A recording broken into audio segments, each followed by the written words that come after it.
Bonjour à tous, je suis Secoué le Tech Tech. Aujourd'hui, nous allons parler de ce qui nous préoccupe tous, la stabilité des prix. C'est important et c'est pourquoi nous allons aborder l'inflation. Alors, c'est quoi l'inflation ? Pour saisir ce qu'est l'inflation, il faut déjà comprendre l'importance de l'argent.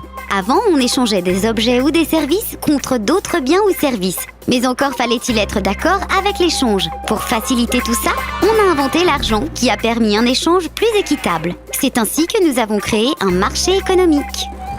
Mais l'argent n'a pas toujours conservé sa même valeur. Il peut être plus ou moins fort. Cela a été le cas en Allemagne en 1923 par exemple. Les prix se sont tellement envolés qu'il fallait une brouette entière de billets pour pouvoir acheter son pain.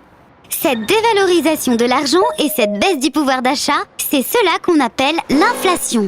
Mais alors, quelles sont les causes de l'inflation ? Les causes de l'inflation sont liées à une mauvaise gestion de l'entrée de l'argent dans notre économie. S'il y a trop d'argent en circulation, alors il peut avoir de l'inflation. C'est pour cela qu'il faut avoir une bonne vision du marché économique. Et qui s'occupe de cela ? C'est à la Banque Centrale Européenne de surveiller tout ça. Elle a pour rôle de maintenir la stabilité des prix et s'efforce de tenir l'inflation au-dessous ou proche de 2%. Ce taux est, d'après les économistes, le plus juste équilibre économique. Concrètement, comment procède la Banque Centrale Européenne pour réguler l'entrée d'argent dans notre économie ? Pour comprendre cela, il faut saisir comment fonctionne notre marché économique. Imaginons notre marché économique comme un immense circuit fonctionnant grâce à la vigilance de la Banque Centrale Européenne. Quand une personne veut acheter quelque chose, une voiture par exemple, elle va prendre un crédit à la banque. Cet argent circule dans notre économie grâce aux dépenses de cette personne. Les entreprises verront donc leur chiffre d'affaires augmenter, ce qui leur permettra par la suite d'embaucher et de rémunérer des employés par un salaire, mais aussi d'investir pour acheter de nouvelles machines ou améliorer les équipements existants.